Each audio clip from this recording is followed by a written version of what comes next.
Hello and welcome to Dice Punks, a tabletop role-playing podcast where we focus on playing full campaigns in less well-known systems. We're continuing our observance of the summer solstice with another installation of our Old Gods of Appalachia one-shot. This week, our players must make an impossible choice in the raging conflict between the green and the inner dark.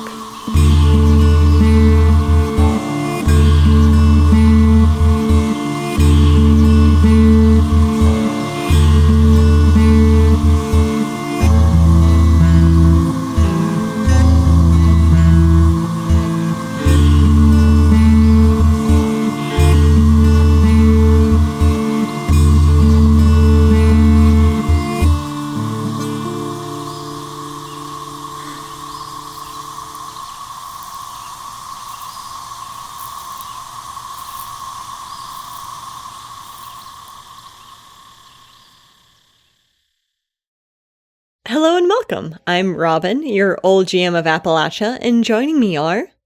Hi, I'm Adam, playing Edith Ed Eaton, a rebellious explorer who serves the green and honestly is at the moment not 100% sure what's going to happen next. I am Drew, and I'll be playing Fielding Cladwell, natural-born leader here among things that are not natural and may not even have been born. I'm Dez, and I'll be playing Silas Greenaw, and for those things that cannot be led, I have a hammer and the ability to push. Hi all, my name is Nick, and I will be playing Bascom B.B. Burton, a charming sage who knows Jack, and God is my witness I will get to the bottom of this. Well, thank you, players. Now for the usual disclaimer. The horror will likely escalate as we barrel towards the climax of our one-shot. A full list of content warnings can be found in the episode notes. If you're confused and thinking that this conflict is the same as the Greens versus Blacks from that HBO show that shall not be named, Cladwell is here to get you straightened out, but not make you straight. Pride is year-round for us, and we won't stand for that on this here show. Certainly not, certainly not. Well, what happened was many things rather quickly. Ed recovered Libby from the tree line and made safe the bride, while Silas pushed back the cicadas that had recently emerged from a certain Father Gallows. I, meanwhile, breathed writhing shadow upon the critters, as a leader does, and BB began ushering everyone on inside the house. Not a soul was left to the insects. There was a brief discussion about the godliness of the occasion and of the situation as it was developing, which Ed and Silas brought to a swift end.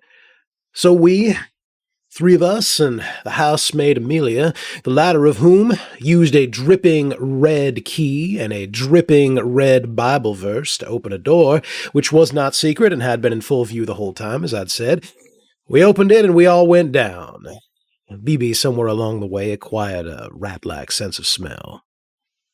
And down there, then, into the tunnels, me leading the way through the gloom bravely, there was evidence of serpents and a displacement of time, but nothing accosted us.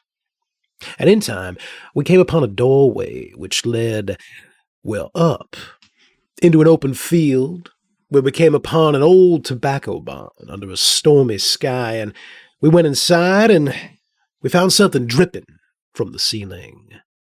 Ed ascended, finding there a barn owl and some unseasonably wrapped tobacco, and then we met a snake, many snakes, and one.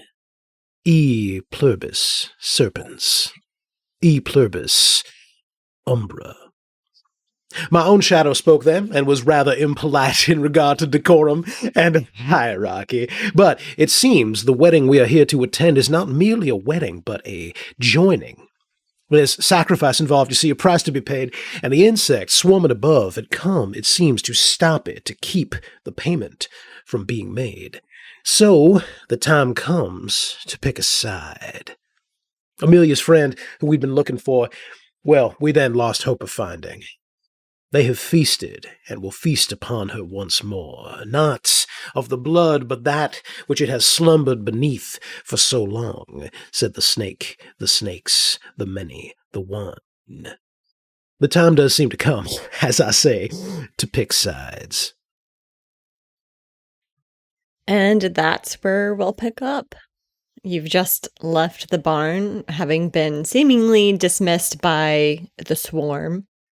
Amelia has laughed out loud, her eyes prickling with tears, with that exclamation of, "Weren't you listening and wants us to stop her?"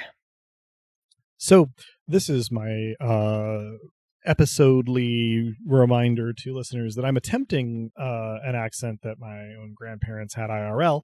And if it doesn't work, sorry. But I think my immediate response in character as Ed is going to be, well, I mean, why would we? It sounds like we should let it be stopped, right? I mean that way at least you don't have to get married to a stranger, and the blood sacrifice don't happen, and dark shadowy things get stopped. That seems self-evident to me. We just wait it out, right?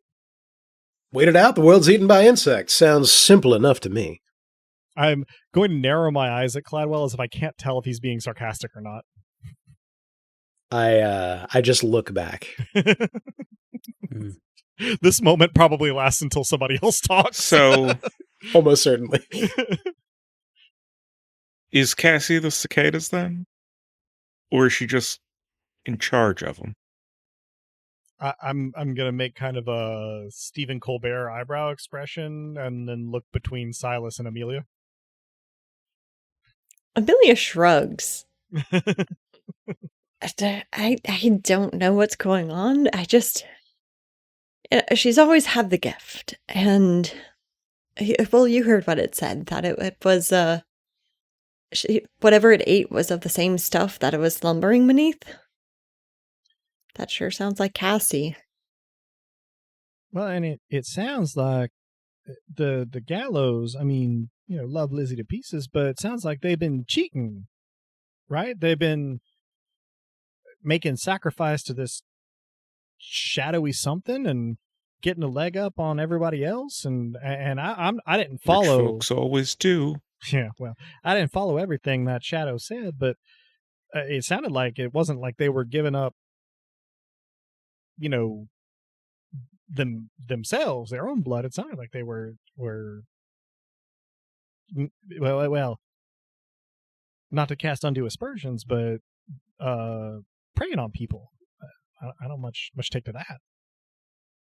Well, if that's the case, if they've been preying on people, then at least my choice is clear here. But if Cassie is still alive, and if they've just been feeding this thing goats, well, that's just good business.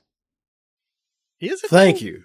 Is it good Finally, business? someone recognizes a good business proposition. If somebody Well- cheated you at poker, would you say that was good business? Well, you say cheat. Now, listen, the first part of what I said stands. If these folks have been sacrificing human beings, that's something entirely different, and something that needs to be stopped. But one farmer uses fertilizer and another doesn't? Is that cheating? I mean, Well, can they both buy fertilizer at the store? Because it sounds like this is a much more particular arrangement than that. Sure. One farmer. They don't have is- exclusive access to goats, I don't believe. What, Nor to, well, my eyes flash blacker than they were before. I glare at Cladwell. It's not about the goats, goddammit. It's the whatever the hell that was we were talking to. You see how fast it moved? Ain't natural. As this conversation is going on, Amelia is shifting her weight from foot to foot and blinking repeatedly, clearly trying to rein in some complicated emotions. And she chimes in softly at first, but then her voice growing louder as she gains a bit more confidence. I don't know of any missing people, but the gallows often did offer to let people send their livestock, their aging goats and chickens and what have you, to retire on the farm here, saying they'd go out to pasture. All right, that seems, I mean, pretty horrific for the livestock, but that's just life. I mean, you eat a good steak, you've sacrificed a life. Well, sure, but it ain't entirely honest neither. I don't know. I guess we don't see eye to eye on that, you know? One person lives on fertile land and another doesn't. One person lives by a stream and another doesn't. Not everybody has access to the same stuff, but doesn't mean that it's cheating so much as good fortune and leveraging what you've got. One person takes a deal. The Another dishonesty person is not in the access to the shadow thing. It's in offering a retirement to other people's livestock and then giving them a more predatory retirement. It's the gap Yeah, between that's a fair point. the offer and the action. I'd point I'll to side. agree. That's where the dishonesty I'll agree the is. deal could be better for the goat. Well, and it's not like everybody has the opportunity to give up a goat to the shadow snake abomination thing and get good tobacco crops forever. The dishonesty is in taking other people's resources to pay your own debts. Look, as I see it, it's a win-win here. If we prevent this ritual wedding thing, whatever, from taking place till sundown, then we abolish an unfair advantage and keep Lizzie out of a marriage she don't seem too keen to be in. What good is accomplished by the opposite here? Trapping a woman in a maybe not kind of marriage here and cementing one family's advantage over everybody else in the holler? That don't seem right. Well, I mean, from that perspective, nothing's changed since the beginning of the day. All of this unnatural stuff is just icing on the cake. You also seem awfully confident that if we leave things be, then priests will stop exploding forth with insects hereafter, as though this is all the forces wanted. You seem to be convinced that things as they are entirely benign, whereas things changing, well, strike that, reverse it. My point is, you know. That you're in favor of the status quo, so long as it benefits you, yeah. Look, in my experience, when two people get offered a deal, one takes it, the other doesn't, the one who did not take the good deal will always cry foul. Unfair. My point is that not everybody was offered a deal. And furthermore, that the change ain't bad, but some changes are bad. And frankly, I don't think that the gallows using a supernatural advantage to lord it over everybody else is good for anybody but the gallows, and maybe Senator Cladwell over here. I think supernatural is a very ugly word. I think it's a pretty literal description, frankly. Well, we'll have to agree to disagree. Do we? I suppose not. I mean, one way or another, maybe we just make our way back to the house and see what Lizzie thinks about all of this. If she knows what she's getting into and decides to get into it, as long as no people are being hurt, well, that's one thing, but as you say, there's some dishonest dealings going on here, with regards to the livestock at least, and I don't know. Maybe we just need to learn more about the situation, the people involved. You make a good point. She's got every right in the world to make a choice you or I wouldn't make if she knows what she's doing and she's going in with eyes open. Finally, something we can agree upon. I want to hear what Lizzie has to say about all this. Hey, Robin. Yes. How open is this system to non-formula spell magic, as it were? Pretty open. I've gotten that impression. Excellent. If you've got the supplies and the materials to do some granny magic, then it's all you. I mean, I am able to both create and use magic, but not understand it. Which is delightful combination of things. Sometimes it do be like that. And I have, an assortment of things generally upon me. You do? As well as a sledgehammer. Oh no. Oh boy. Okay. And I channel my magic through might. So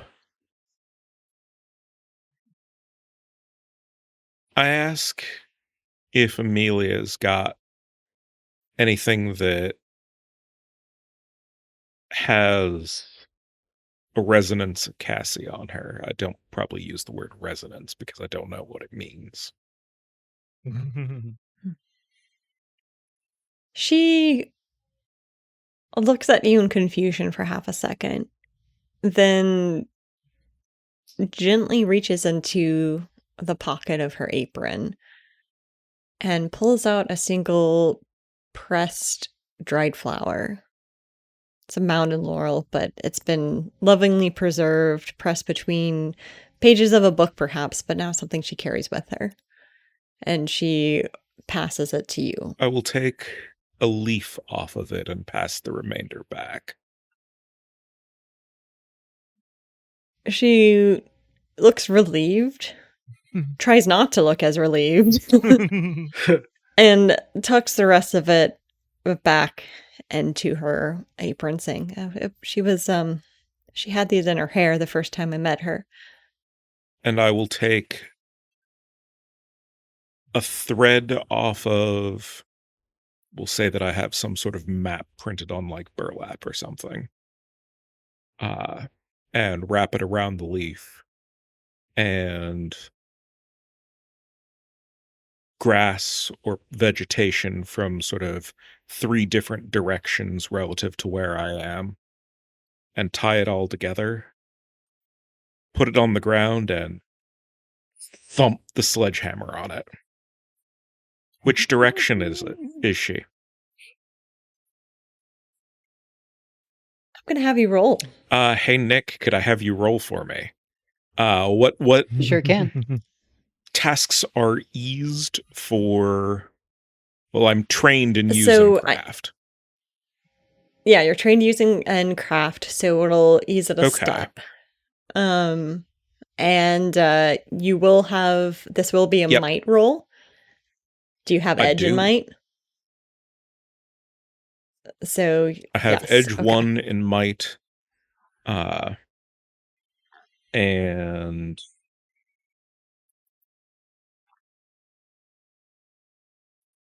which for our listeners would mean that it only costs 2 from your might pool to ease another step through effort. I would recommend doing that if you feel so yeah, I inclined. think. Yeah, I will do that. And I can only do that the once. Okay. Yeah, Right, because that's your effort Yeah. is probably Yep. still 1. because Oh, that was a Thank you, nat Nick. 20. So is that a major effect? Which means you get a major effect, which is such a gift. Critical successes on magic are always dangerous. At least if Adam's doing it right, or in this case, Robin. It's not going to be dangerous per se. So your hammer slams down on this little bit of granny magic that you've assembled from both this leaf of a mountain laurel and these other objects that you had on your person. And for a moment, there's a pause. You have the sensation that the world around you is taking a deep breath. And that's echoed in almost an ebb from the screaming of the distant cicadas. You lift your hammer, I assume, to check and see what has happened to the item beneath, to see if it points you in your direction, and it doesn't. Instead, it starts to float. Well, no, that's not quite right. A wellspring has started to form underneath this little sachet that you put together. The water starts trickling and flowing, first an ebb and then turning into something more of a shallow, narrow creek, the sort of which might form after a heavy rain. It starts flowing towards, well, you think the river. I start walking that way. I look at BB, start to look at Silas, and then stop and look at Amelia instead, and then start following Silas.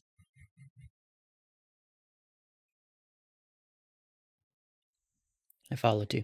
I am every couple Me of as well. paces just sort of thump resting the sledgehammer on the ground, as one does when one carries something heavy and sufficiently long. Every time you do, the water rushes over the head of the sledgehammer. You have the sense that it's hurrying you somehow. Okay, I'll start paying attention to that. I make a couple of low sounds to Libet, and he starts walking uncomfortably close behind Cladwell's heels. I pretend not to be bothered by it, but I do lift my heels a little more, you notice, in a sort of less dignified than I would like faux march. Mission accomplished. So you walk, and eventually you come to a bend in the river. So Timble Manor's land is at a point in the river where it bends around the holler like a lunging snake. The rocks and wood and soil rolled in those white-capped shallow rapids have made something of a sandy, rocky beach. It's not too deep, not too wide, but as you arrive to this place, something about the look of it fills you with a feeling of peace. And it beckons to most of you, except Cladwell. You somehow feel measured, weighed, and found lacking. The cicadas are all but silent here.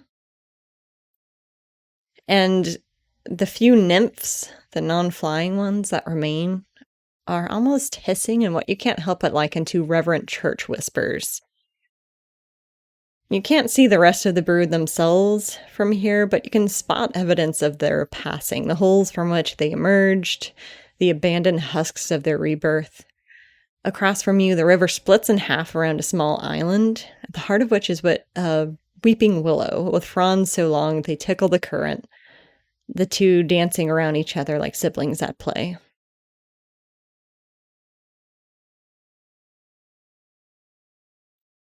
And this is where the flow of water leads you. It reunites with the river at this point, and the currents rush to meet it, almost gleefully.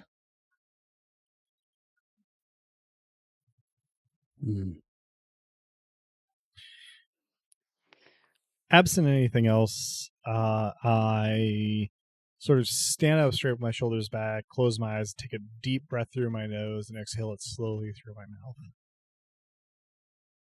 Once I get to the edge of the river, I'll just sort of thump the sledgehammer twice, sort of acknowledging, yep, I'm here.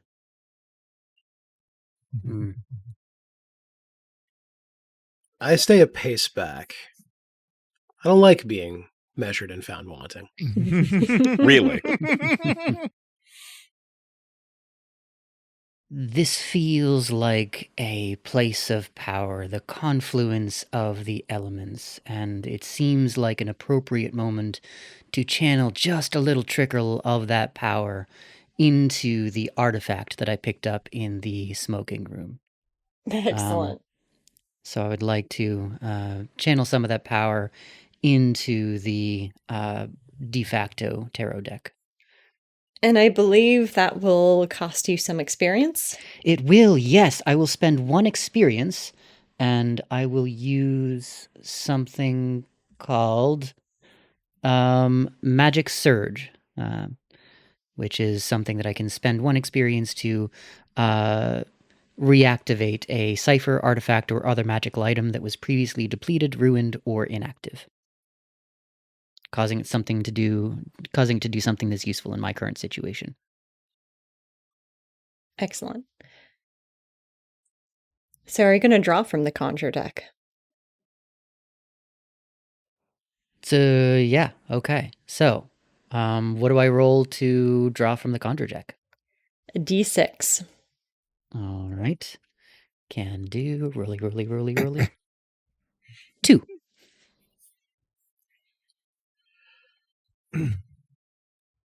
You draw a joker. Or what would have been a joker in the deck, except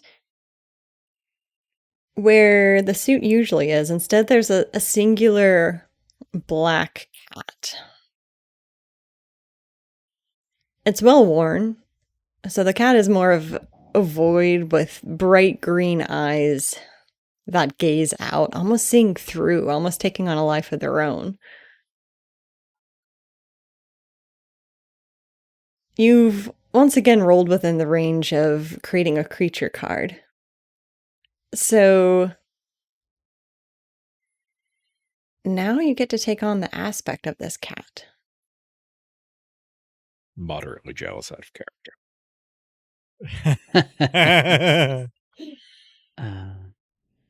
All right. What effect does that have, and do I still have the keen senses of a rat? I would say that this replaces the keen senses since it's the same type of ability. I think your cat ate your rat. Alas, the food chain has unfolded. I've got a solution. Let me draw a dog. So as it kind of washes over you, this sense of power fills you. You feel like you're suddenly a bit more graceful than you were before, a bit more fortuitous. And you can see better too. And those standing around you notice that your pupils narrow almost to the point of becoming 2 slits. But it's not just the detail that catches your cat eye. It's the way that this place is glimmering.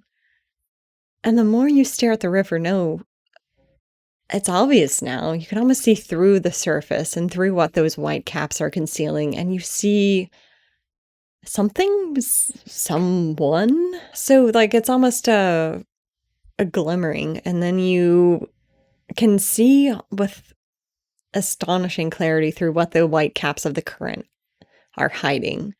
Can you describe anything of the shape of it or the feeling that goes along with it?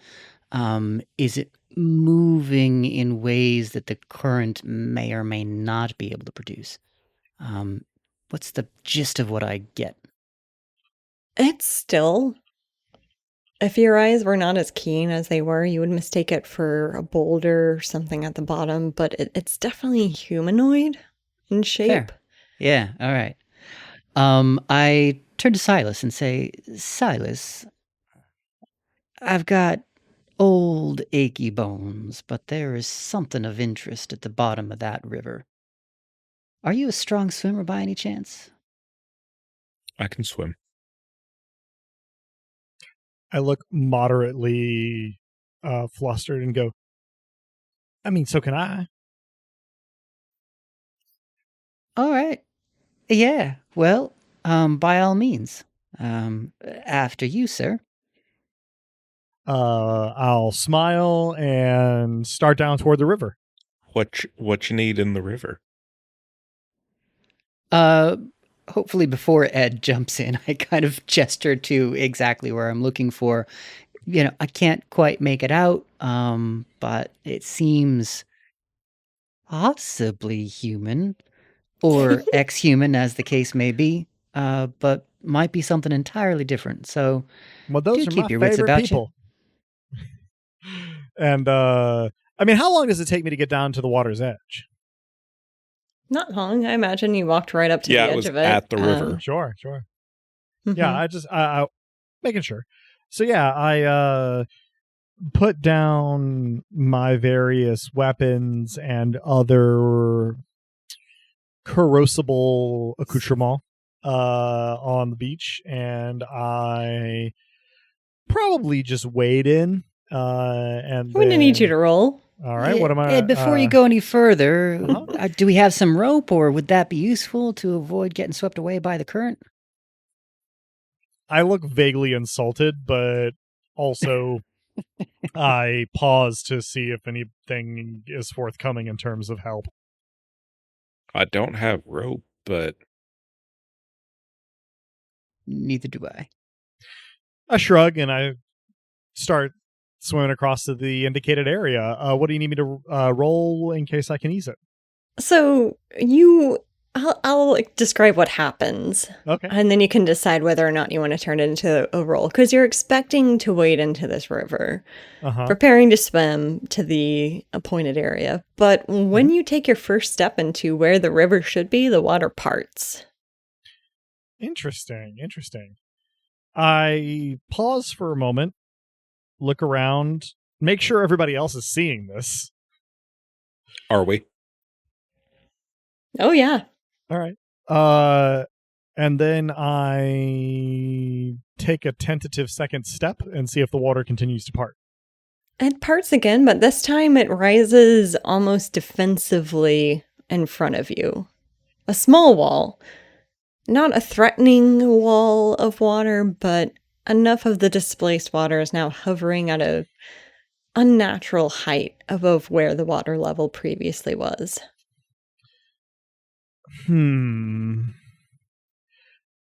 Okay, so I have an out of character question. Mm-hmm. I have a vague, nebulous sense of what the capital T, capital G, the green is. Mm-hmm. But, I mean, is this a reaction that I can parse through my understanding of the green? Yes.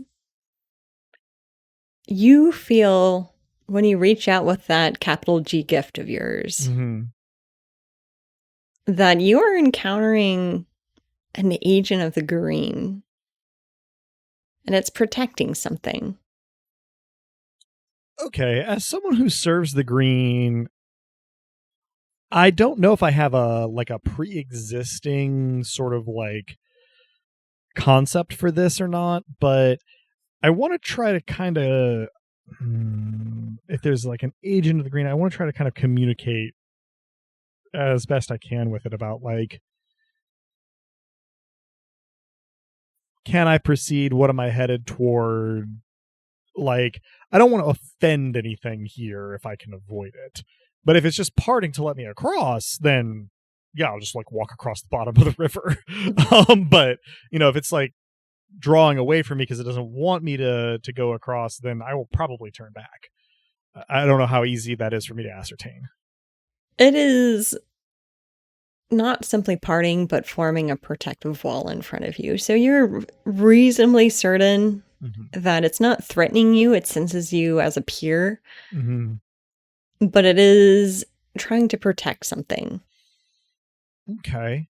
Point of order. So, inasmuch as Ed has disarmed herself to go in the river, I am sort of taken up a nonchalant stance and other words I don't know beside Ed's armaments and just sort of leaning on the sledge. So perceiving this, I'm going to kind of pause and without turning around call to the others that I don't think this river wants us to go across. I don't know if this is something we should investigate, y'all. And I'm going to start backing rather than turning around back towards the shore.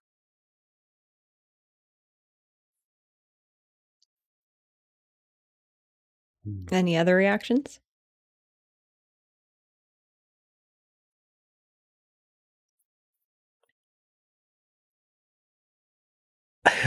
I ask my shadow, what's going on?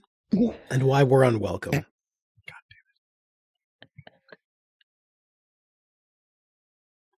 damn it. I do this quietly, to be clear, or as quietly as I'm capable. Do you do it out loud? Yeah, exactly. Do I feel any resonance off of this? You feel it stirring. Kind of the sensation of waking an old dog that would rather be left alone. And you don't get an answer out loud, Cladwell. you get a feeling of disgust. Like this is a trivial thing that you're dealing with. Almost as trivial as that entity in the barn. But even of less interest. This is not even a nuisance. It doesn't affect your shadow and therefore is unimportant. Every muscle in me relaxes with reclaimed superiority. All right. Well, Pladwell is dabbling with the darkness. I'd like to ask a similar question, but perhaps of different entities. So, using my vision of a cat that allows me to see perhaps a little bit beyond the veil, as cats do, I would like to search for some kind of entity and call out into that space between spaces. Just with kind of a series of questions. So,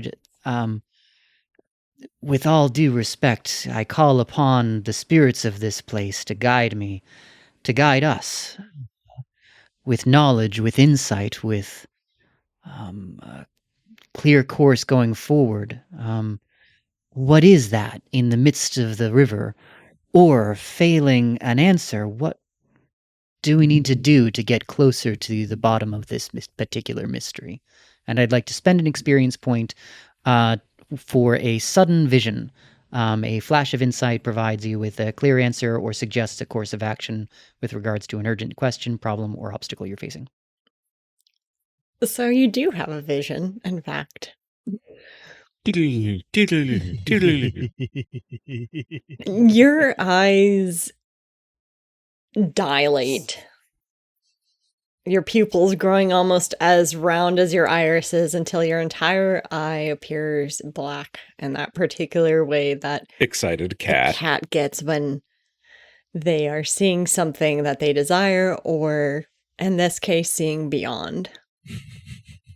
And that's when you see her sitting at the river's edge, Cassie Carter, a yellow ribbon tied round her rows of braids, her dark eyes alight with determination, her jaw set, her fists on her hips, and her toe tapping.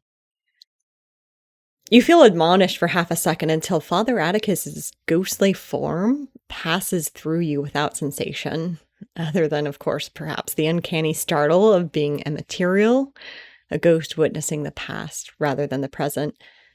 And as he approaches, Cassie rounds on him, hands gesturing wildly.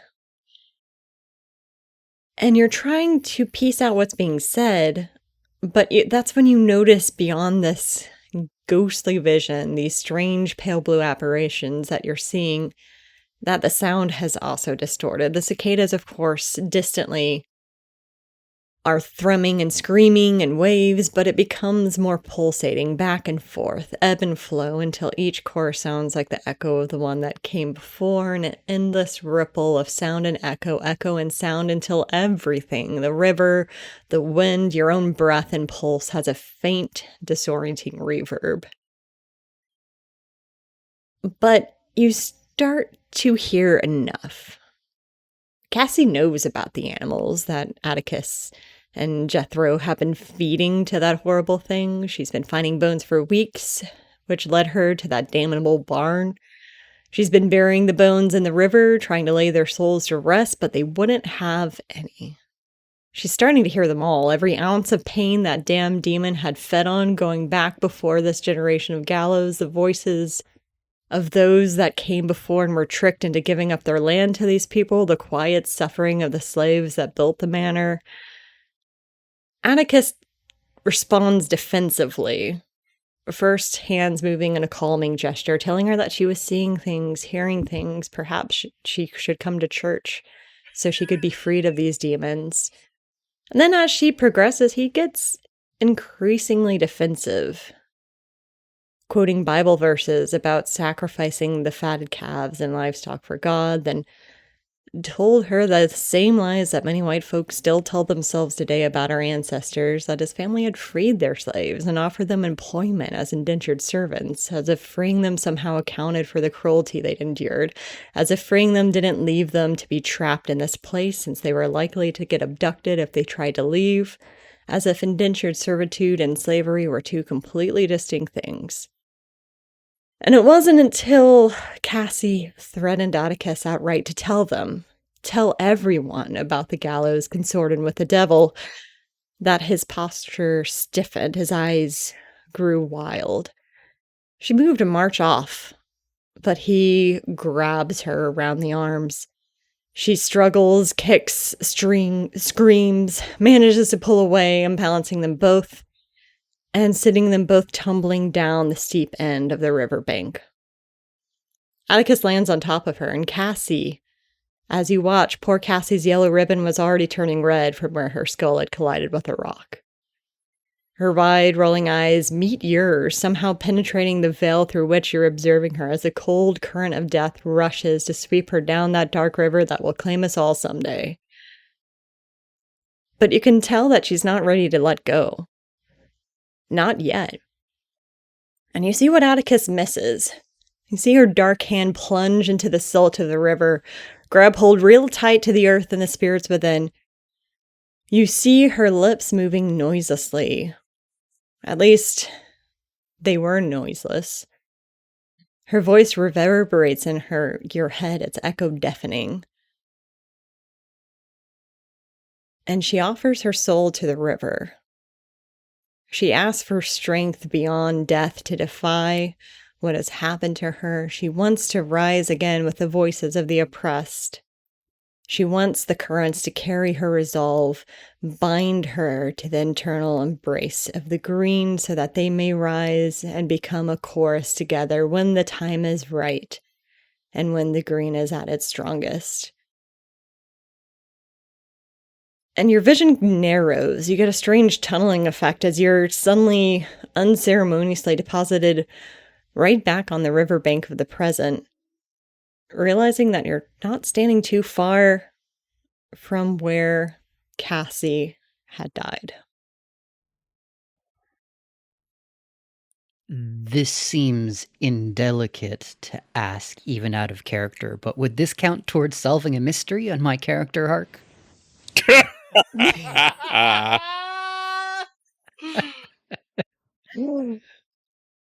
Yes.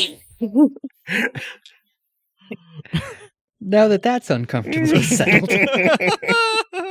I mean, in your defense, that is just part of the system. Something, It really something, is. ludonarrative dissonance, something. Mhm.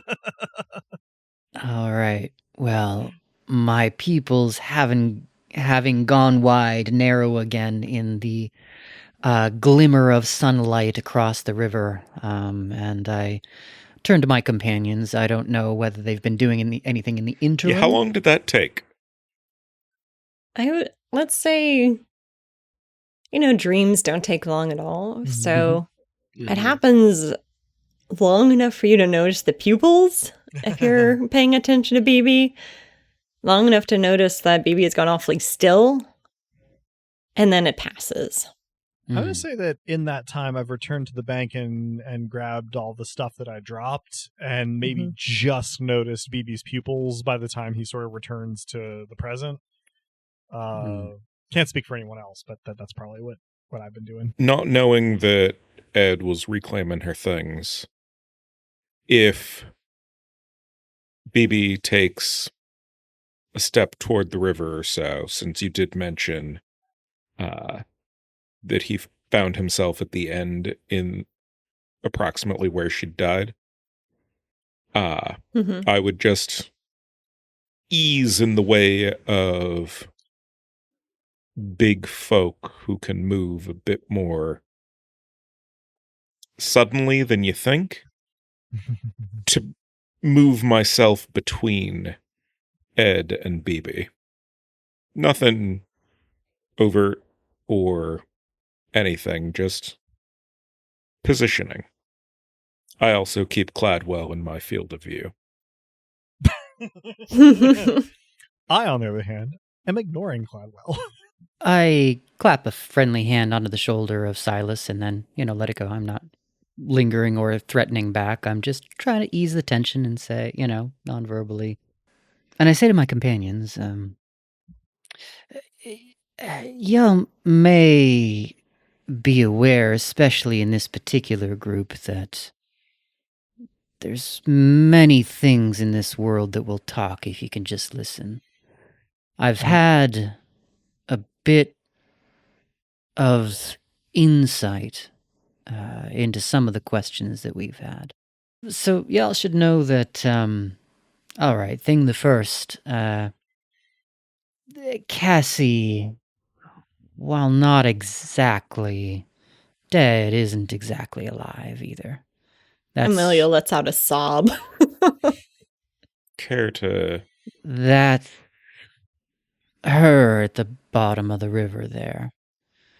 But she's not quite gone either. She and Father Atticus had a bit of a difference of opinion on who should know about what's going on here. Cassie found out. Father Atticus at first tried to convince her that she was getting false notions. But then when she persisted, there was a bit of a scuffle right here on the riverside. But Cassie wasn't ready to pass on just yet, and so she promised her soul to the... I don't know what else to call it, but promised her soul to the green. And, seems to be interfering with the plans here. That may also explain why it's Father Atticus that, got a little chewed up. I will be, in the meantime, doing my best to sort of silently... I mean, comfort seems a little ambitious, but connect to Amelia. Just hand on the shoulder, a little squeeze, comforting noises while BB talks. That Hey, kind of Nick, thing. could you roll me a d20? Just tell me what happens. It's a 2. Cool. Silas doesn't notice what Des did. That's all. We've just distilled tabletop roleplay down to its barest essence. Absolutely, right there. Yeah. That's great. Yeah. Hey! This is the problem of playing a character that is way dumber than I am. Oh, I see. Okay. I see what you're doing now. Alas, earwax. Cladwell won't notice this, but I am weighing the pros and cons of pitching him into the river. At the end of my consideration, I decide not to, but I consider it. I am for so a good at my 30 ease seconds. that you probably could have, but there you go. Yeah, no, I conclude that it won't solve anything. I conclude that this is just me kind of wanting to and not actually a solution to any problems, so I refrain.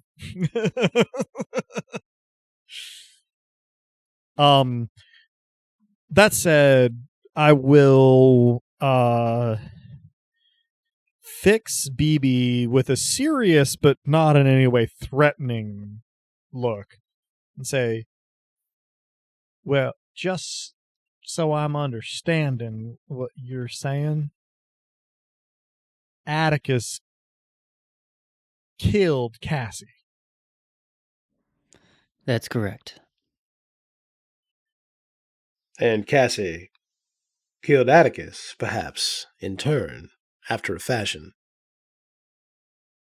I ignore this, and I follow up with a pregnant pause and on purpose? Robin, did I get the impression that this was an accident? Or not so much?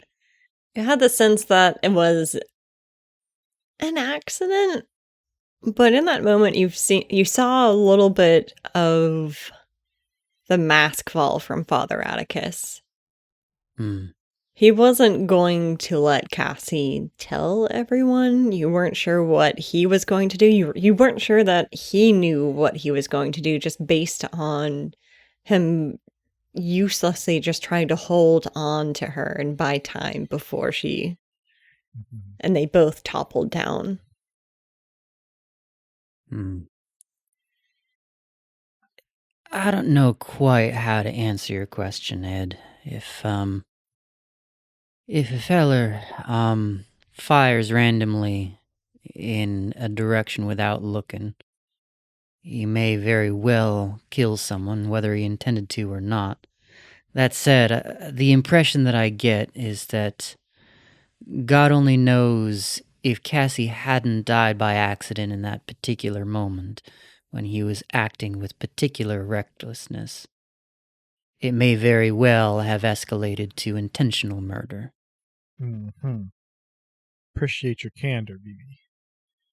I turn very deliberately to face Cladwell. And I'm silent for 2 or 3 beats. So, Cladwell, you can say something in that space if you want. But if you don't, I'm going to start on my spiel. So No, I give you a look that says I think I know what's coming. The look does not say I think you were going to throw me in the river, because I don't know that. at all. Right. So you probably see me very visibly take a calming breath. This is probably accompanied by scratching Libet on the ears a little bit to comfort myself. And in perhaps the most sincere tone I've ever addressed you with, I say, Mr. Fielding Cladwell, you want to represent us in the legislature, correct? But of course, correct. Who do you represent? Don't dissemble with me, sir. Well, that's a deep question. I think it's pretty simple, frankly. BB, do you remember? I was 9. How old would you have been? We were young. We went exploring in that cave. Both our parents told us not to. Do you remember that day? Sure, of course I do. Well, you remember I slipped and I fell, I do. and I was all right, but I was alone. I was alone for an hour, and I was alone for an eternity. And then there was a stag. Red eyes, golden antlers. It didn't say a word. Well, it said every word at once. It offered. I hesitated, but not out of fear, not out of confusion, only because I knew then that this chamber led only one way. No going back. And I went. And then, blinking against the light, I turned to see the stag. It was gone, but of course, it wasn't. And BB came to embrace me, and I broke, and I ran, and I never said a word about this to him. Told myself I never would.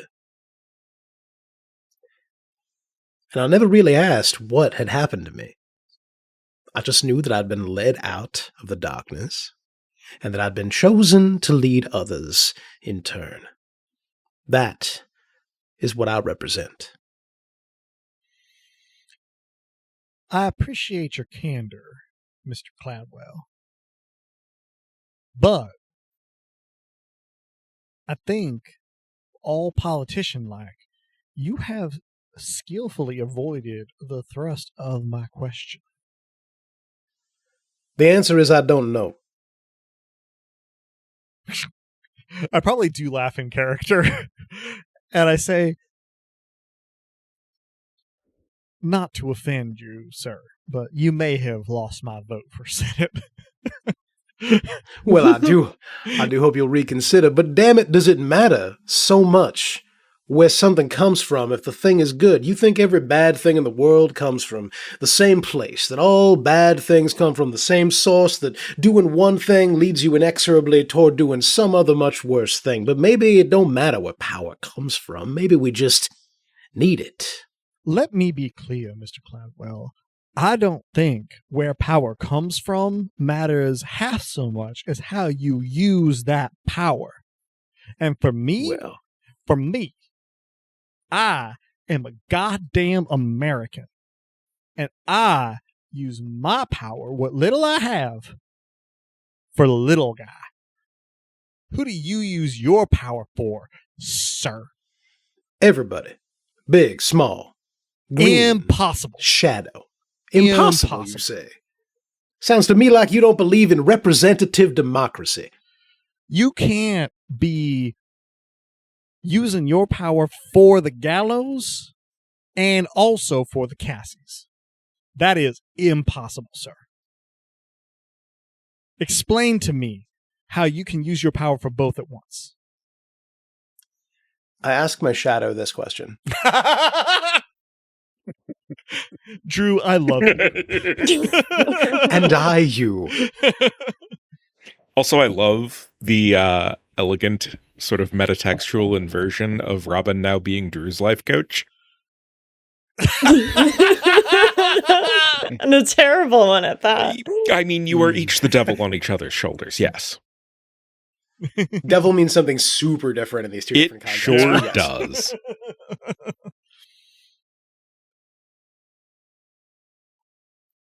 The shadow answers you and only you. It doesn't pour out of your mouth as it has in the past because it has no need to address anyone here, but senses you teetering on the cusp of a precipice that it did not anticipate when it first encountered you.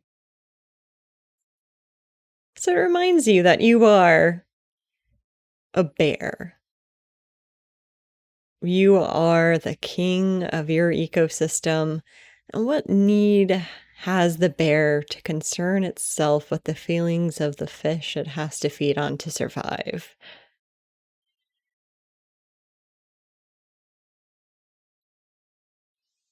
You're not going to like the answer. I figured. Well, damn it. I mean, what's the bear supposed to do? I probably take too long before going on. My glare The gets fact that sharper. The fact that the fish don't like to be eaten, does that mean the bear should just throw itself into the ravine? Bear's got to eat the damn fish. Fish ain't going to like it, but the whole thing works, well, in harmony, ultimately, right? In a hierarchical harmony. You ignoramus. People ain't bears nor fish. We're different from bears and fish in that we get a choice. You just don't want to make the choice. You want the choice made for you, so you're not to blame for the choice you make. You coward. Coward. Now hold on. Now I take a whole lot of guff, if I may be indelicate, from you, but coward. Yes. Does the bear torment the fish?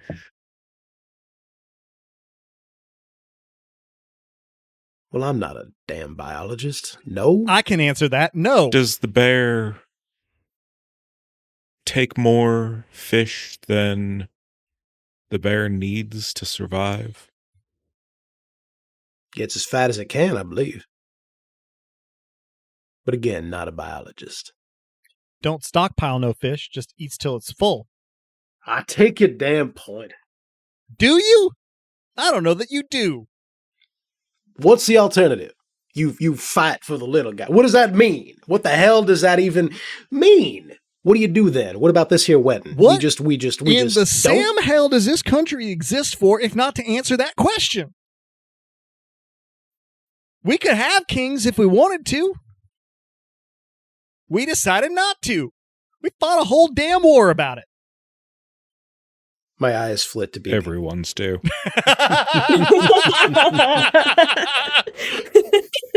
Mine Do not. Comment partially retracted.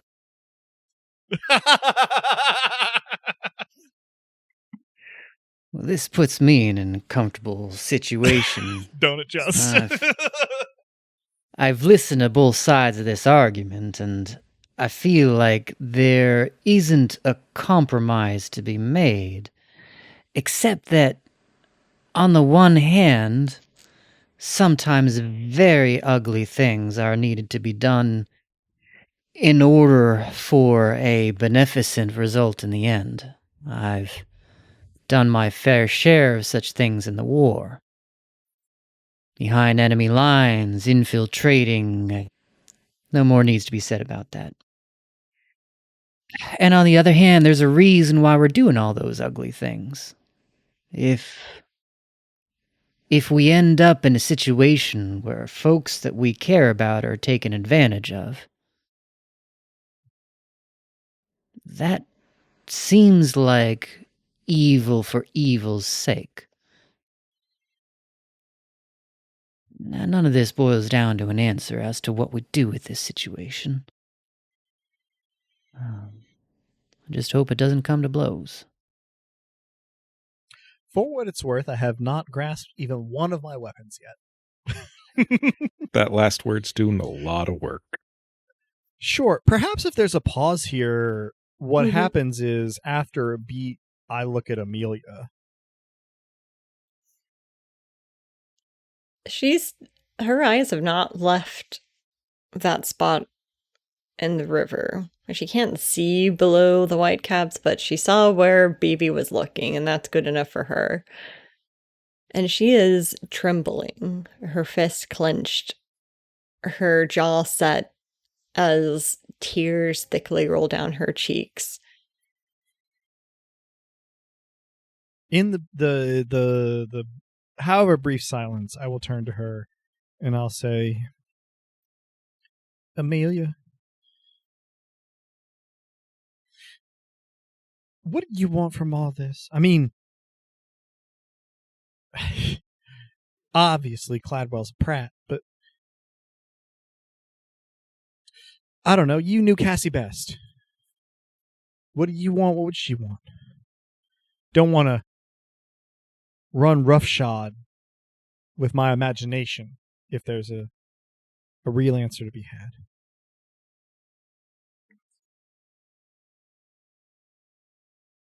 I had to, after hearing that thing in the barn, I had hope that she was still somehow okay, and if she's in those things,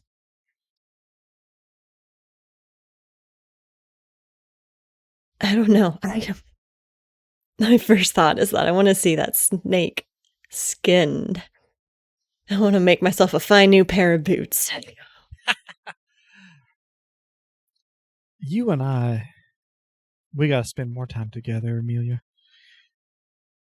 Look, I'm sorry there weren't more we could do for Cassie, but I think what we can do is we can make sure there ain't nobody else who has to be in the spot she was in.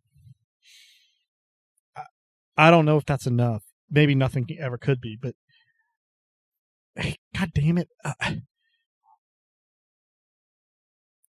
I even like the gallows, you know? I'm probably feeling like I'm sounding like I'm choking back tears at this point. Point of order question, Rob. Mm-hmm. Approximately where in the sky is the sun?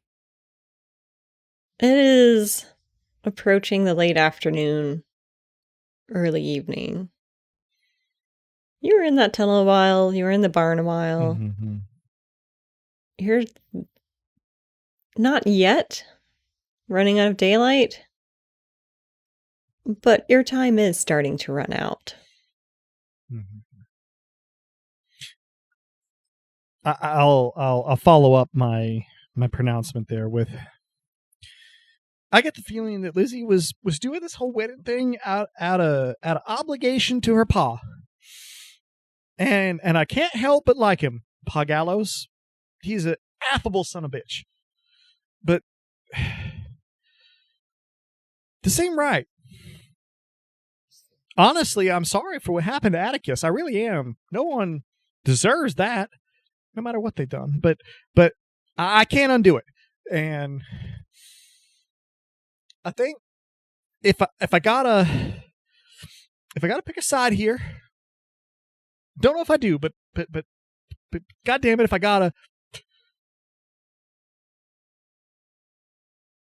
I'm with the Cassies. I'm with the cicadas.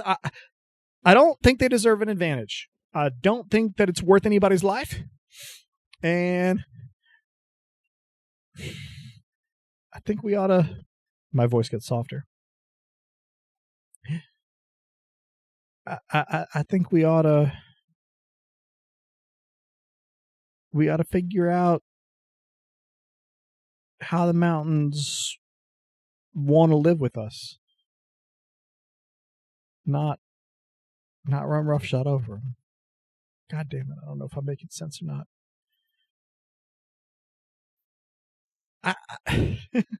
I don't even hate that sumbitch Cladwell, but enough's enough. You don't want to hear this, but you're making sense. There are things I'd less rather hear, but you ain't wrong. And I reach down to scritch a little bit behind the ears to comfort myself. Amelia cries a little bit more loudly and almost to herself mutters, "You sound a lot like her, you know."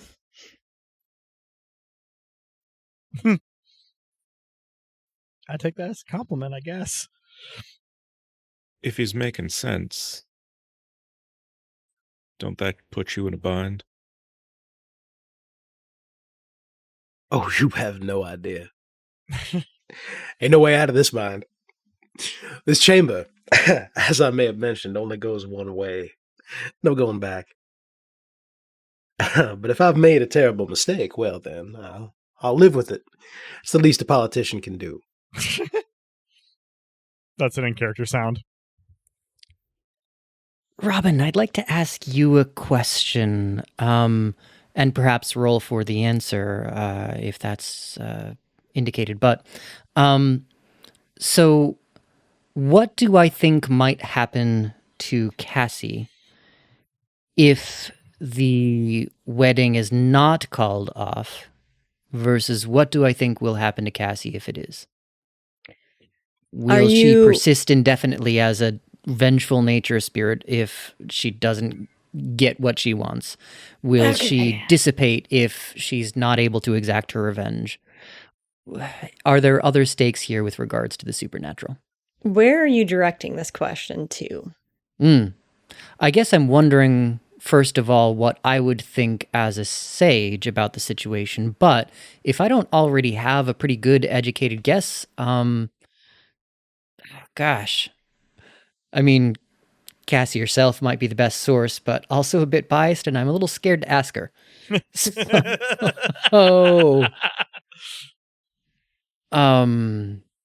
As a sage, I'll give you free answers, but if you want more details than this, then there will be a roll involved. I was so waiting for you to say there will be a price.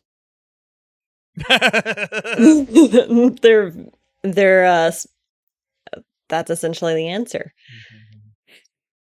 You are familiar as much as any mortal can be with the compacts of how these things work. There's often a tenuous balance between the forces of the inner dark and the green. And the compacts are sacrosanct between both of them. When a deal is made, interposing on it is a punishable offense. When a deal is broken, there is a huge price to pay. You don't think that halting the wedding was a violation of the pacts? but rather a conflict between two deals being made. At this point, based on what the serpent, what old Copperhead had to say, and how the shadow responded, you think that there is a grasp outside at power, and you're not sure how far Cassie, or the entity that is what remains of Cassie, is willing to go to stop that. You suspect there's going to be significant consequences either way.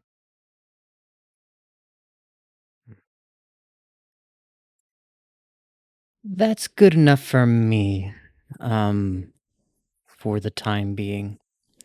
I'll relay these general musings to the assembled folks, that, I've been giving this some thought. Here's just kind of the stakes as I see them.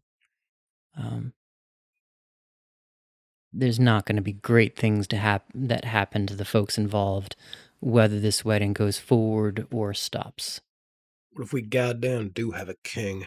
What if all we ever get to do is maybe pick a king? What if the king is still here and still in charge and just lives in shadow or in the person of a million cicadas? I object to that framing, sir. I think it's $1 million, not a million cicadas. That's very good. That was very good, actually. So, this may or may not apply to interactions with other player characters, but I have trained in both questioning authority and persuading others to join my cause. Oh dear. So at the very least, maybe I could have effect on Amelia. I don't want to infringe on the agency of other player characters. But. Yeah, and that's a can of worms that I am not equipped as a GM to tackle right now. well, and like I said, it's a can of worms I don't wish to open. But seconded strongly. Yeah. But I think for me, just kind of speaking out of character about my in character thoughts. As odd a phrase as that may be, my perspective on this is that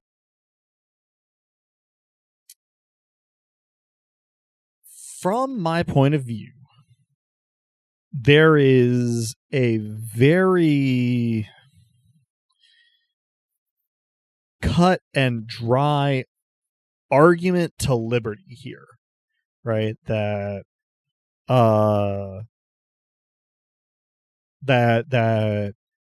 no American is fundamentally inferior to or beholden to any other American, and that Lizzie gets to forge her own path, not her family's path. I recognize out of character that probably things are a little more complicated and shady than that. But in character, this seems very clear to me, right? That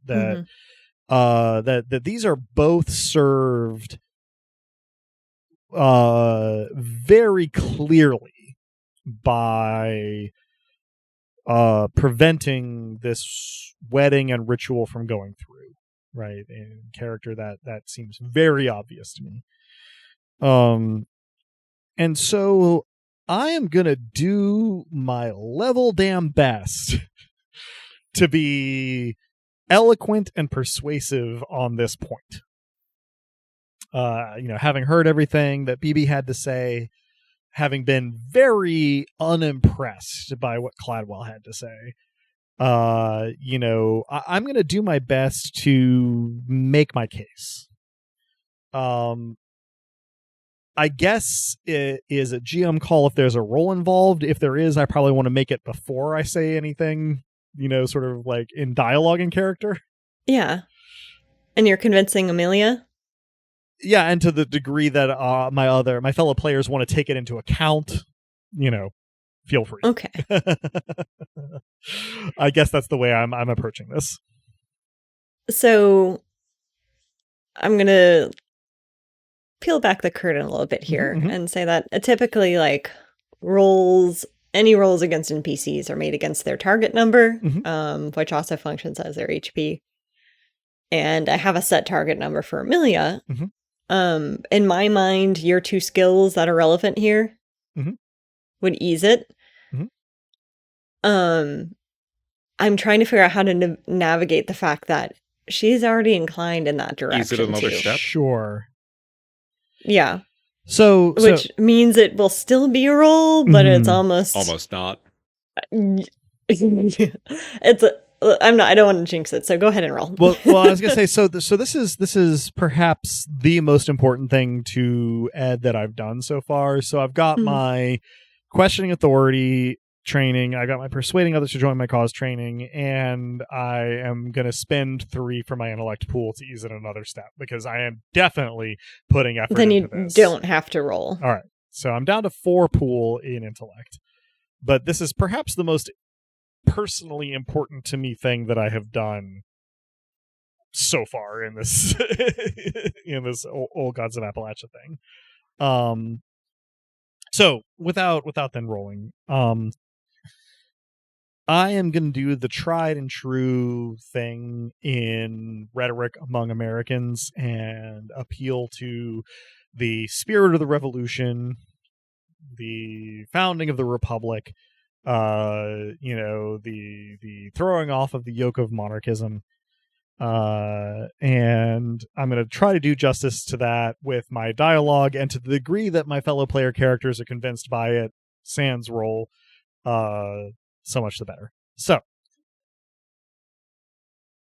probably holding Amelia's gaze but glancing occasionally at Cladwell, while sort of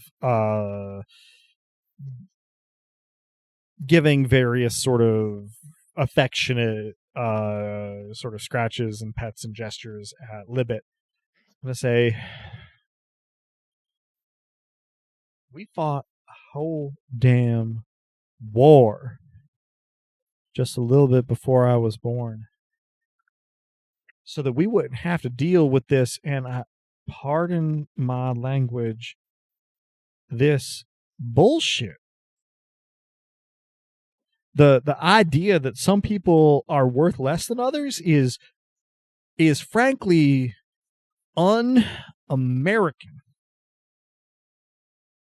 And cards on the table, I would undo what happened to Father Atticus if I could.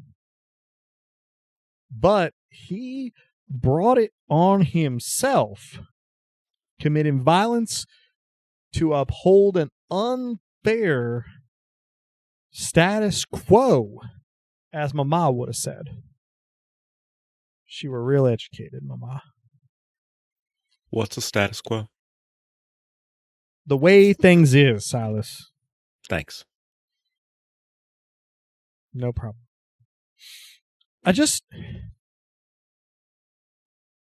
God help me, Cladwell, I don't hate you. The fact that I get the choice whether to vote for you or not, God damn, that's sweet.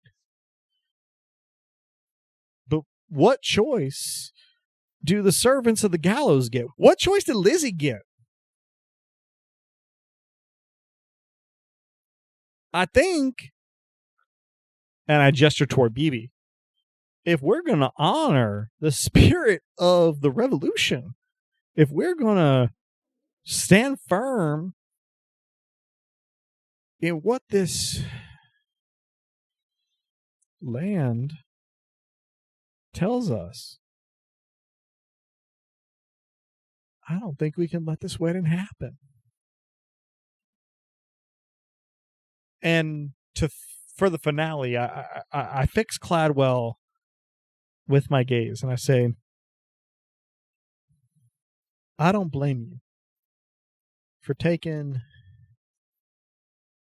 whatever lifeline was available to you in that horrible moment where you weren't sure if you were going to see daylight again. I don't even think you're wrong for upholding it. But for the love of everything, you gotta see when you are upholding injustice, sir. Please help me stop this wedding. I just hold Clywell's gaze.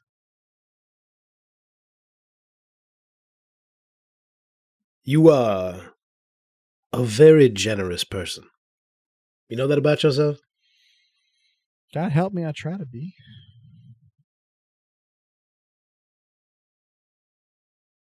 What do y'all think?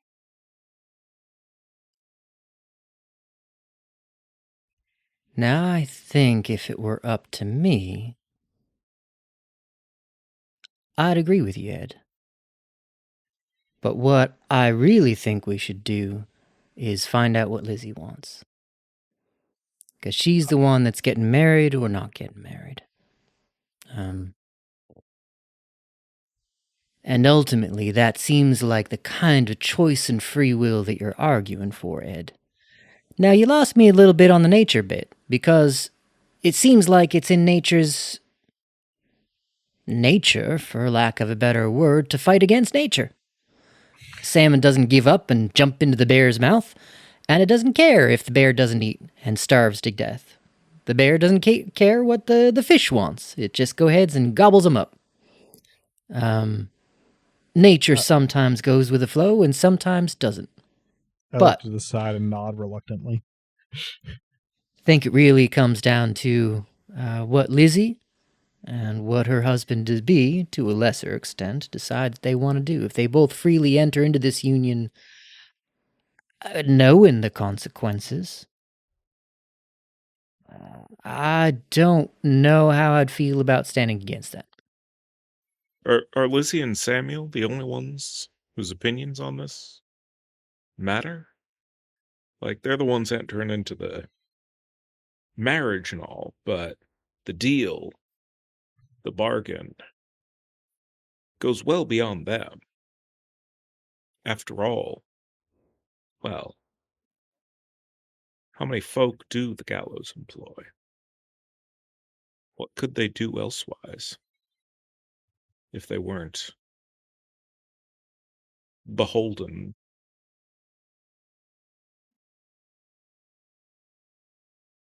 Do we just ask the people in power if they want to stay in power?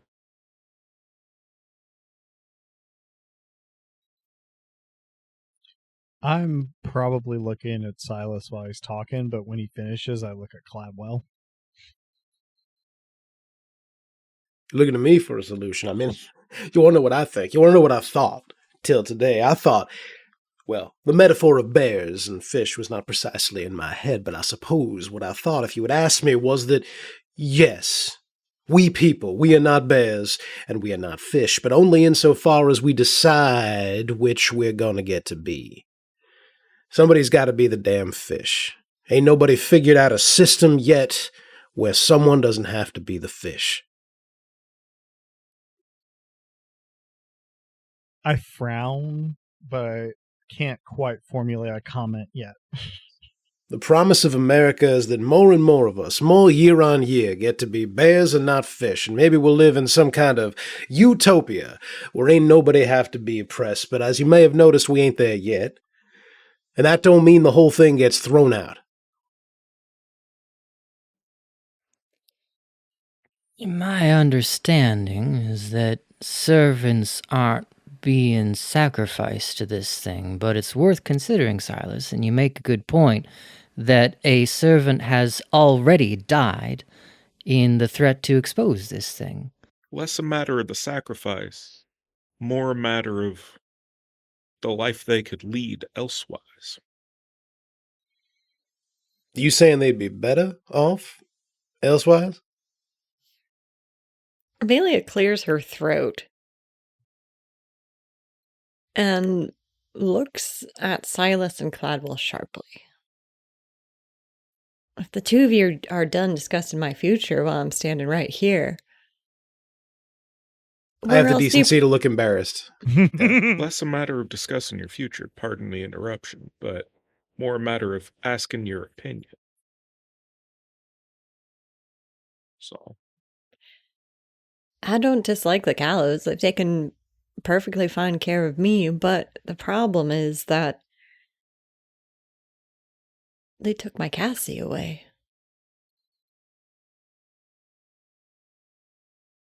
Simple as that, ain't it?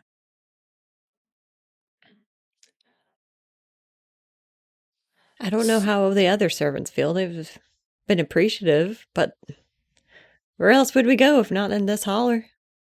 Most of us would be looked down upon, thought of as less than human. My expression of one of thinking tangibly hard. You can easily imagine the whirring coming out of my head and the smoke coming out of my ears. got a higher power engine than I do, friend. But overtaxed. I don't think we can fix the problems of the people writ large, as much as you like to talk about American politics and all that. It's about what will happen to this holler. Justice for Cassie. Justice for... I don't know. The Gallows have done so much for the community, it's hard to fault them, but I can't abide by that snake. I now have the decency to look a little bit embarrassed. But I also nod along with Amelia and I murmur, if the Gallows can get ahead on a level playing field, I suppose that's a different story. And it's not like I want to bring them low. It's just, yeah, I can't abide by that snake. I ask my shadow. To be clear, we can't abide that snake either. Right? No, we can't abide As that you're snake doing either. that, I'm asking how your boss feels about that snake. You only, I want to say, experience more than hear a deep growl that leaves your skin cold. Me? You have the sense that you're pestering this entity when their attention is elsewhere. I think the terrible truth is that, well, if I was correct and if there is a king in the shadows, what we are up to here and now is beneath his notice. So, we're on our own. Let's do what we can. Then I think we gotta go talk to a few people, including Lizzie.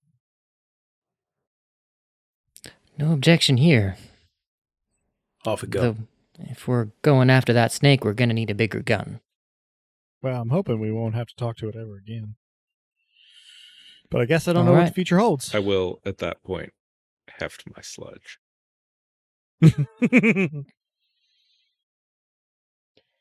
Before you can start to move back towards the house or away from the river, Amelia lingers behind just a moment, reaches back into that apron pocket and pulls out the pressed flour.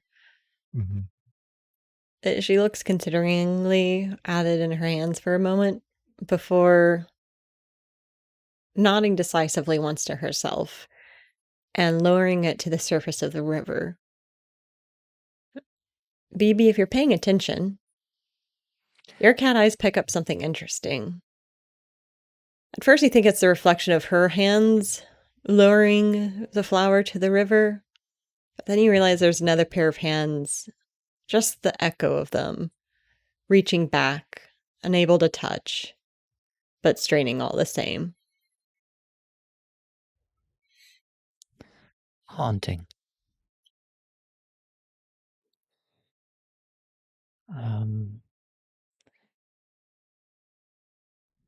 I guess I just take this in. If there's something further that's happening, then I'll respond to it. But, I just take in this moment with solemnity and just hang back a little bit to see if Amelia's following us back to the house.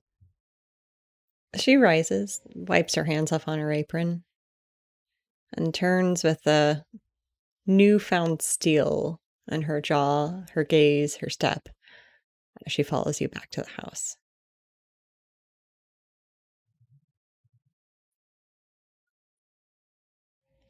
Which way are you going back to the house, out of curiosity? Are you taking the tunnel back? Are you barging through the front door? Through the cicadas? My inclination would be to take the tunnel back, but I probably don't say anything unless prompted. I'm on Team Tunnel. Secret tunnel. Secret tunnel. Tunnel snakes rule. You may regret that. Oh, do they now? We have established, in fact, that the snake is not the king. Merely the vassal. Mm-hmm. So you head back through, I guess you approach the mouth of the tunnel and start to head back. Seems that way. You have a little bit of time to talk amongst yourselves if you so choose, or you could walk in silence. Mm-hmm. Gladwell can't. Nor do I. But what I say is probably a bit less truculent than it's been. There's more murmuring. There's more, well, I suppose beneath his notice anyway. What does it matter? So that kind of thing. Here's a fun thought. I'm pretty sure. So, Robin, the year currently is 1803, right? Mm-hmm. I didn't think to look it up until just this moment, but I'm pretty sure that was the year of the Louisiana Purchase. Mm-hmm. Yes. So, probably I am attempting to engage Cladwell on the way back in a conversation about Jeffersonian politics. Oh, no. What have I done in choosing the setting? I'm speaking quite confidently about how, well, of course, the Democratic Republicans are doomed in this here coming election, here and nationally. They are going to lose every seat. Jefferson has no chance whatsoever, and you may mark my words. Time will not make a fool of me on this one. I am, again, sort of representing an ongoing conversation somewhat in a somewhat truncated fashion, probably being like, I don't know, seems like people pretty much like the idea of the citizen farmer. I ain't so sure about that deal he made with Napoleon, but I feel like the overall philosophy resonates with the people, sir. The people are turbulent and changing as well, you know. And you may ask President Charles C. Pinckney about it soon. I am watching this as if it's ping pong being commentated upon in Albanian, for all that I understand it. I notice Silas's attention start to drift, and I say, Silas, just to clarify, is your argument that servants shouldn't exist, or that servants shouldn't serve the grave people, who were the two families? Gallows. The gallows, thank you. Grave people. Is your point that they shouldn't serve the gallows? That there shouldn't need to be servants. That separates Fair people enough. into betters, I will gesture at Cladwell, and lessers, I will gesture at the rest of us. Fair enough. I believe simply that everyone should have the chance to better themselves. Presumably, Cladwell's and my conversation goes on insufferably until we arrive at the tunnel.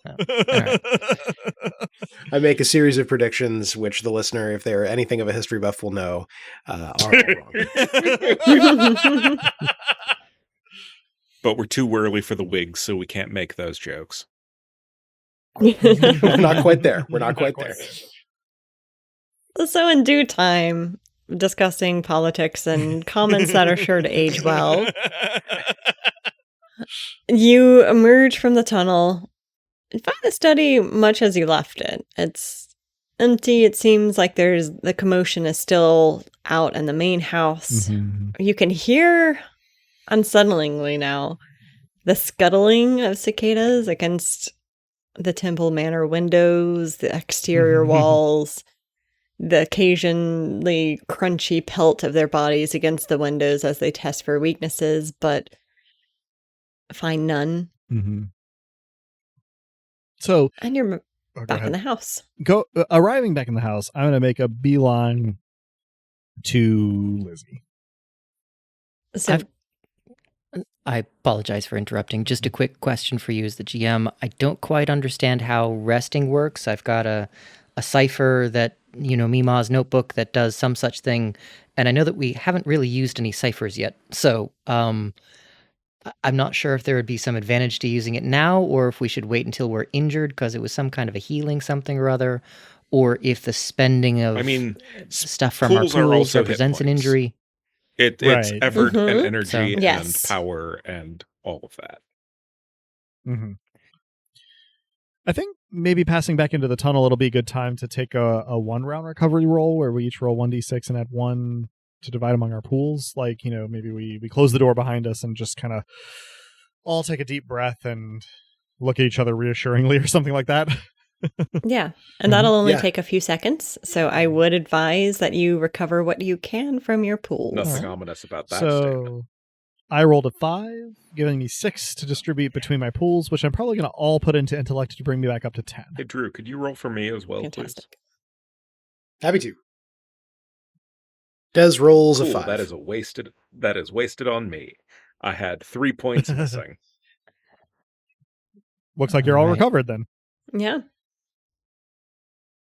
I rolled a 6, which gets my intellect back up to its max. Excellent. Fantastic. I rolled a 3, and I had 4 points missing from intellect only, so that puts me back up to full. I'm realizing that I've spent probably twice as many points for my pools as anyone else. You've been putting out a lot Which is so of perfect effort. in character. The rest of us have not. It paid off, though. And also I'm relieved that you're all essentially fully recovered, because I was worried this might have been the first TPK otherwise. It might still be. It may still be. We'll see. It's not counter chickens. Yeah, so for the record, Or our locusts. I'm at Or our cicadas. 8 in my might pool, 8 in my speed pool, and 10 in my intellect pool, none of which are full. Oh, none of which are full. None of which are full. Uh-oh. Okay. At any rate. Never mind that, listeners and players. You know what I love is when the GM just says, Uh-oh. Where does that rate relative at to any rate. Wolf?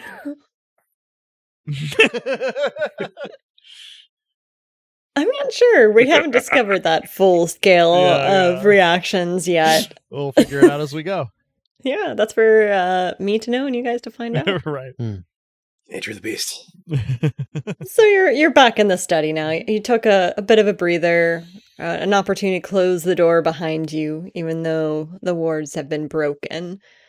I imagine you roll the bookshelf back into place. I'm not going to make you re-roll for that since you've accomplished it once. And already you can hear, over the sound of the cicadas, a bit of a commotion out in the main hallway. Not an angry commotion, but the sound of furniture being moved, the sound of people chattering back and forth. You hear a loud voice kind of giving directions to, no, just a little bit more to the left.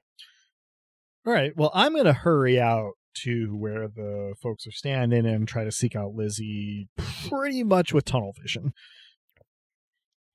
Your tunnel vision makes you miss what the rest of the party likely notices, which is they are rapidly setting back up to host the wedding inside. Mm-hmm. That tracks.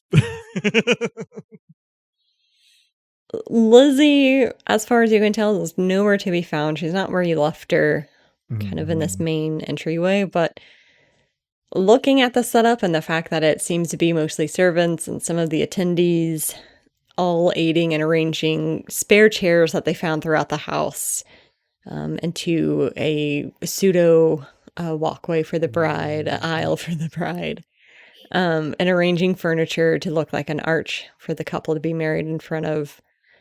You have the sense that maybe she's back in the bridal suite. That was kind of my assumption. So regardless of what everyone else is doing, I'm probably hurrying up the stairs and heading back to the room I first talked to. I am keeping pace. Bully. Yep. Let's stick together. Okay. Indeed. I also just am bound to help Ed, so. So I probably just barge into the room assuming that Lizzie is going to be there without any particular ceremony.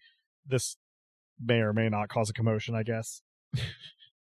Laura starts.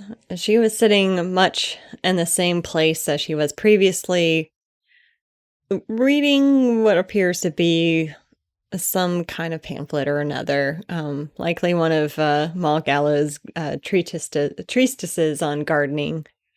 Maul Gallows is nowhere to be seen. She was in here the first time you came in, but for right now, just Laura and Lizzie. Okay.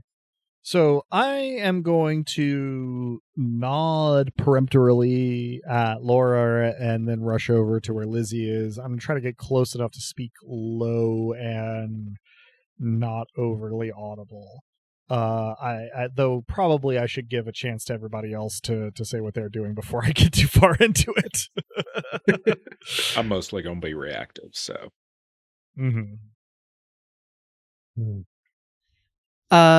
I give you a respectful distance and keep my gaze on the room and on the door that we just came through. Eyes on the swivel, head on the swivel for trouble. And trusting Ed to pass along the relevant bits. My eyes go in the direction, although of course I can't see her, of Mima. You have the sense, even though you can't see her, that she is gazing back. I am somehow not the surprised abyss by this. also stares into you.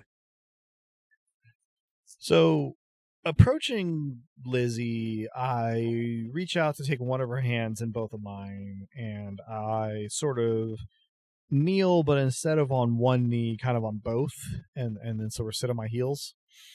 And if I can dictate this, Libet is probably walking just behind me and sort of winds in and out of where Lizzie's feet are resting.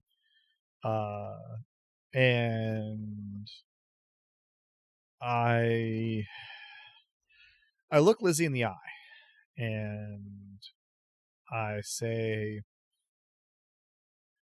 Duckling,